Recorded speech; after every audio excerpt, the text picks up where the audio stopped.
عراقي ونحن لم نسمح بالتفريط به والمساومة إلى دولة الكويت أبدا. خليني بداية أسألك عن وضعكم أنتم الواقفون على التل، حتنزلون لو حتظلون تباعون من بعيد؟ أولا نحن لسنا واقفون على التل ولم نشاهد من بعيد. زين. نحن أول الساعون والمساهمون في إرجاع خور عبد الله، ونستنكر أن يباع شبر واحد من هذا البلد العظيم.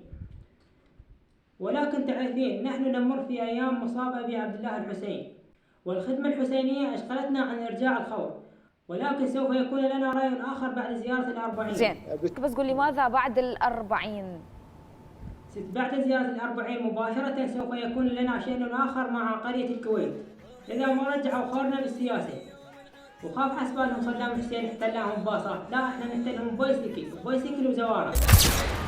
شايين شجاعة علي والدين يتشهد إلي، هيهات تخفين راس بيا سوقات شكتو أريدها من الصغر من عيني.